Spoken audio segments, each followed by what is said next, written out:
Uma saudação a todos! Meu nome é Emerson Borges. Sou bacharel em História e por mais de 20 anos fui ministro religioso. Sou o escritor deste livro, A Bíblia sobre Escrutínio. E também sou o criador desse canal no YouTube, como do site, do Instagram e da página no Facebook Deuses e Homens. Muitas pessoas me perguntam como foi essa minha mudança de cristão para ateu. Eu sempre digo às pessoas que ninguém nasce cristão. Quando nascemos, somos como uma página em branco, que com o tempo vai sendo preenchida, em grande parte, pelo ambiente em que somos criados e as pessoas que convivem conosco. No meu caso, não foi diferente. Visto que nasci em uma família cristã, fui doutrinado desde criança a seguir o cristianismo. Durante o tempo que fui ministro religioso, sempre tive minhas dúvidas e questionamentos. Mas ninguém se torna ateu da noite para o dia. Esse é um processo muito longo de estudo, pesquisa e reflexão. Da mesma forma que se leva tempo para sermos doutrinados pela religião, leva tempo também para nos livrarmos das amarras mentais criadas para nos manter submissos a determinada doutrina religiosa. Baseado na minha experiência pessoal, formulei um diagrama que ilustra de uma maneira muito interessante essa longa caminhada do ser humano, da crendice e superstição rumo à razão. Eu dividi essa caminhada em 10 fases, ou estágios, como degraus de uma escada. Ao acompanhar esse vídeo, faça uma reflexão sobre em que fase você se encontra atualmente. E me diga isso nos comentários. Conte-me em que degrau dessa escada da vida você está. E acompanhe até o final do vídeo, onde eu vou dizer em que estágio me encontro nessa caminhada. Muitos me consideram um ateu, mas eu não me vejo como um ateu ainda. Você vai entender no final do vídeo.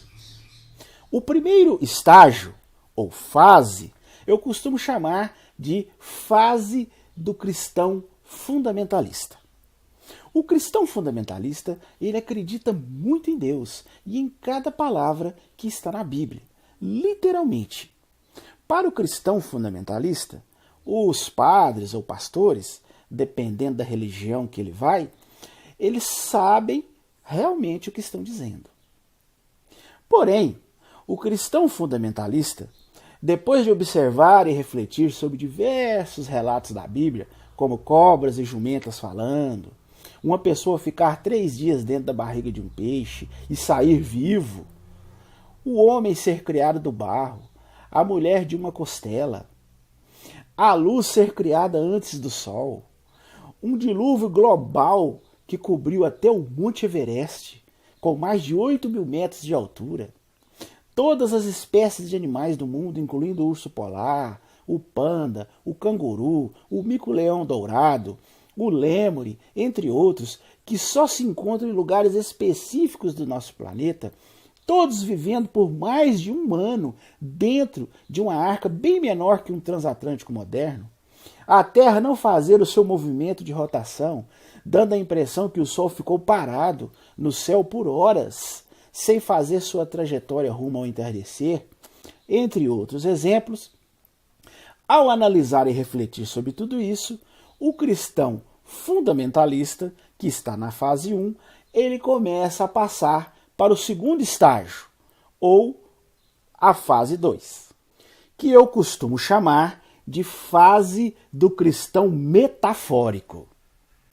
O cristão metafórico, ele acredita muito em Deus. E a Bíblia, para o cristão metafórico, é a palavra de Deus.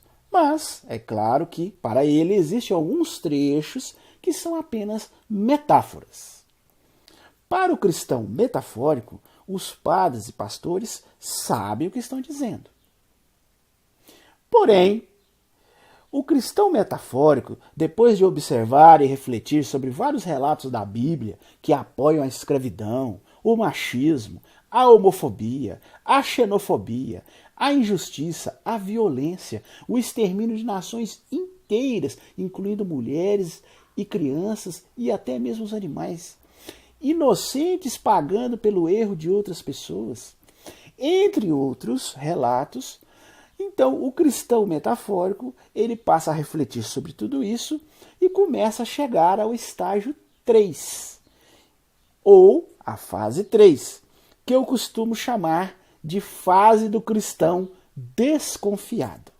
O cristão desconfiado, ele acredita muito em Deus, mas para ele, nem tudo que está na Bíblia é 100% confiável. Para o cristão desconfiado, os padres e pastores nem sempre sabem o que estão dizendo.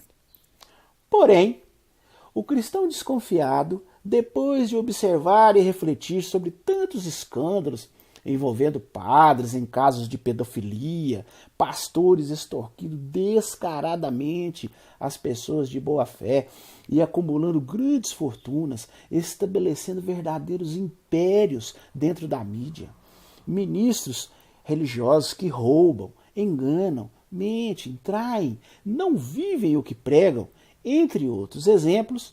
Então o cristão desconfiado, depois de analisar e refletir sobre tudo isso, ele começa a chegar ao estágio 4. O estágio que eu costumo chamar, ou fase 4, que eu costumo chamar de a fase do cristão self-service. O cristão self-service, ele acredita muito em Deus. Para ele, Deus é amor. Mas para o cristão self-service, o Antigo Testamento tem algumas partes meio bárbaras. Para o cristão self-service, tem muitos padres e pastores que são hipócritas e que enganam as pessoas. Porém, o cristão self-service, depois de analisar que a maior parte do Velho Testamento não passa de uma coleção de mitos e lendas dos judeus, cheios de costumes e práticas repulsivas que refletem a mentalidade dos povos primitivos da época, ao analisar e refletir sobre isso, ele começa a chegar no estágio 5, ou na fase 5, que eu costumo chamar de a fase do cristão Novo Testamento. O cristão Novo Testamento, ele acredita muito em Deus e na Bíblia, mas só no Novo Testamento. Para o cristão Novo Testamento, Jesus é amor. E o Antigo Testamento é besteira. E para o cristão Novo Testamento, foi Deus quem nos criou. Porém, o cristão Novo Testamento, depois de observar na Bíblia Jesus usando diversas técnicas de intimidação, ameaçando seus ouvintes com uma destruição horrível se não seguirem seus ensinos, em alguns momentos pregando o amor, enquanto em outros pregando o terror, como em relatos como o de Mateus 25:41, onde ele faz a famosa parábola das ovelhas e dos cabritos, e no final ele diz que os que estão à esquerda dele, ele diz assim: afastai-vos de mim, vós os que tendes sido amaldiçoados, para o fogo eterno, preparado para o diabo e seus anjos. Depois de observar textos tais como o de Mateus 18:8, aonde Jesus diz: se pois a tua mão ou o teu pé te faz tropeçar, corta-o e lança-o para longe de ti. É melhor para ti entrares na vida aleijado ou coxo do que seres lançado com as 2 mãos ou os 2 pés no fogo eterno. Ou, depois de analisar o texto de Mateus 11:30, aonde Jesus diz: quem não é comigo é contra mim.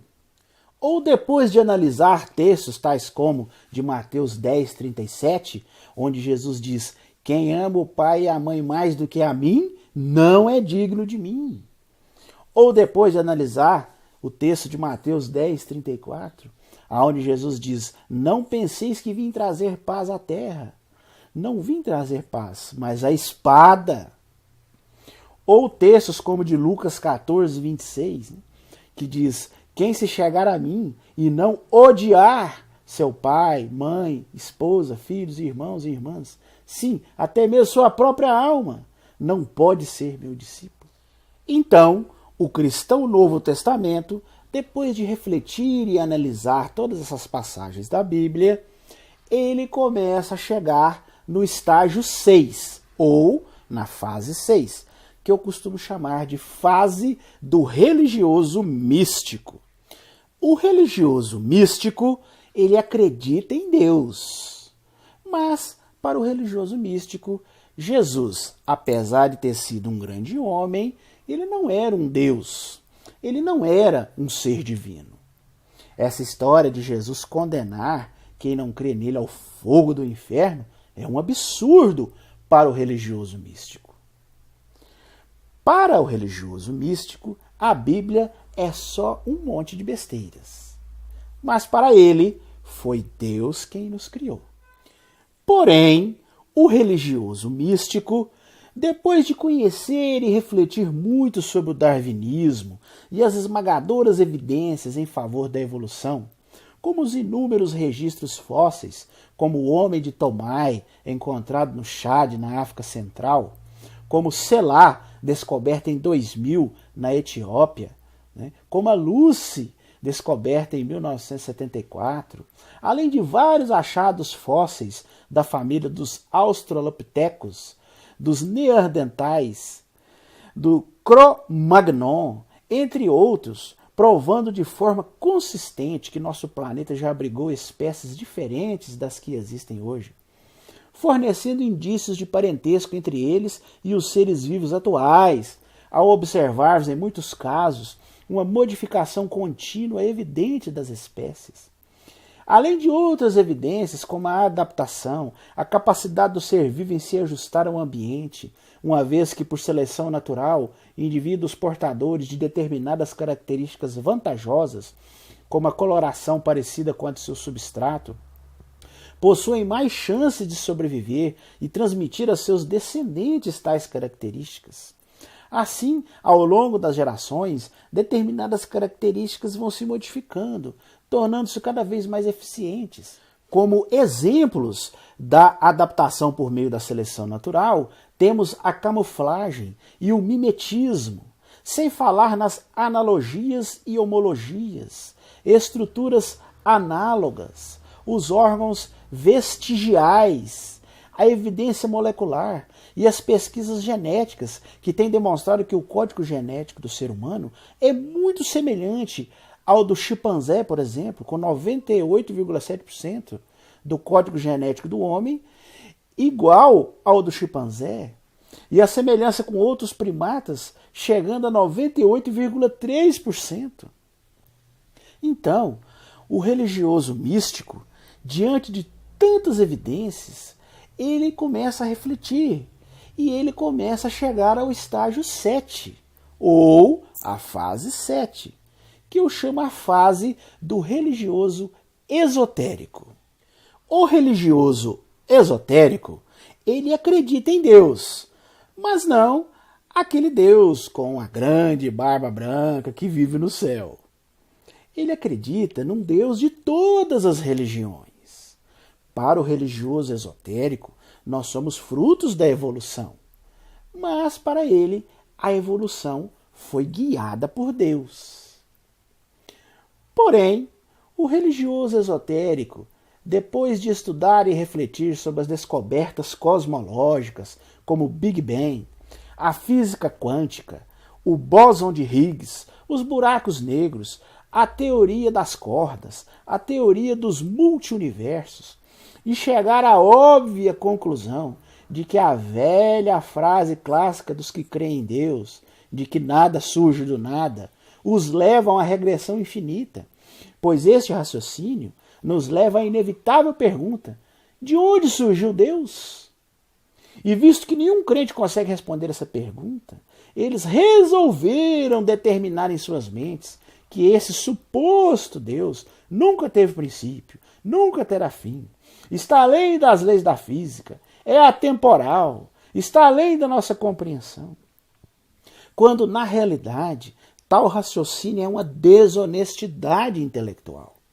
porque eles simplesmente inventaram um ser para preencher uma lacuna que eles não conseguem explicar. Então, o religioso esotérico, depois de refletir e analisar sobre tudo isso, ele começa a chegar ao estágio 8, ou a fase 8, que eu chamo de a fase do religioso nova era. O religioso nova era, ele não acredita em um Deus pessoal, mas em uma energia, uma força cósmica impessoal. Para o religioso nova era, nós somos frutos da evolução.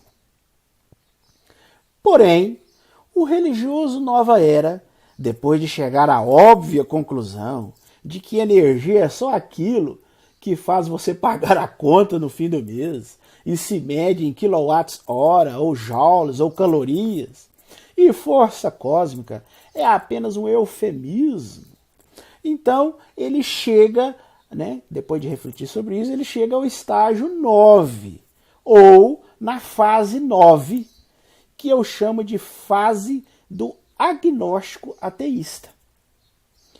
Para o agnóstico ateísta, não há nenhuma evidência de divindades. Assim, tudo indica que elas não existem.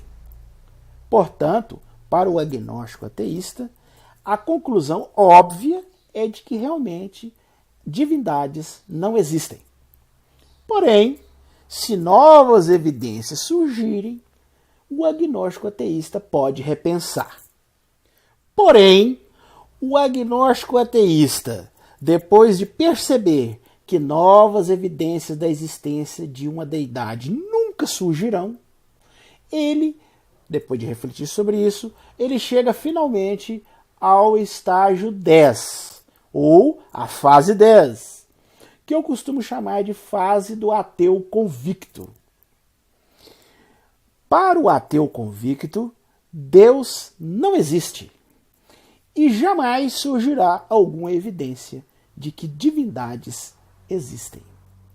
Nesta longa caminhada que nós vimos nesse vídeo, eu pessoalmente me encontro na fase 9. Eu me considero um agnóstico ateísta. Por um simples fato. Para mim, o conhecimento atual da humanidade, diante da imensidão do cosmos, é muito limitado. Nós vivemos aqui nesse planetinha e não temos condições nem de sair daqui para conhecer outros sistemas, outras estrelas, outras galáxias. Então, nós estamos como que aprisionados nesse pequeno planeta. O ser humano, com todo o esforço, toda a tecnologia, há algumas décadas atrás, ele custou ir ali na Lua, que é o satélite natural do nosso planeta. Agora estão querendo ir a Marte, que é o planeta mais próximo aqui do nosso planeta, que está, como se diz, praticamente aqui do lado. Mas mesmo assim, o homem já enviou alguns robôs para lá, algumas naves, e por enquanto eles estão com medo de enviar humanos, pois é muito perigoso, mesmo com toda a tecnologia que existe hoje. Eles estão ainda tentando organizar uma viagem para Marte, que duraria de 7 a 8 meses só para ir. E isso na data certa, onde os planetas estão mais próximos. Só que depois de Marte tem Júpiter, tem Saturno, tem Netuno, tem Urano, depois sai do nosso sistema solar. Aí tem outros sóis, outras estrelas. Cada estrela que a gente vê no céu durante a noite é um sol, como o nosso. Só que estão longe, por isso que a gente vê só aquele pontinho pequeno no céu.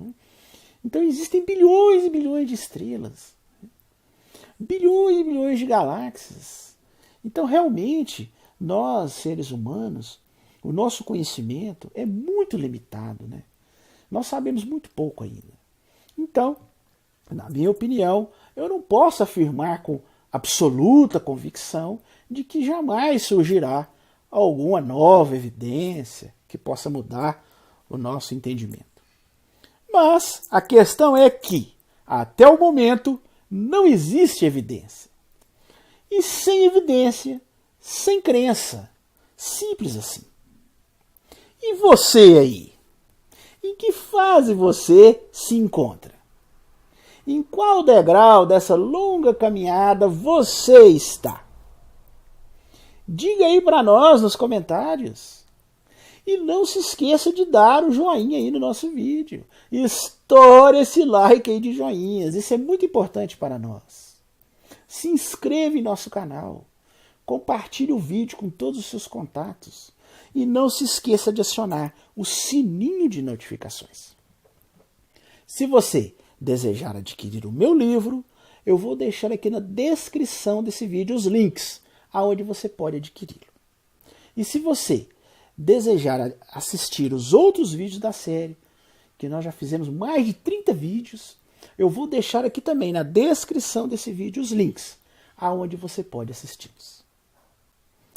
Bem, esse era o assunto que nós iríamos analisar hoje. Eu desejo a todos uma boa semana e até o nosso próximo vídeo.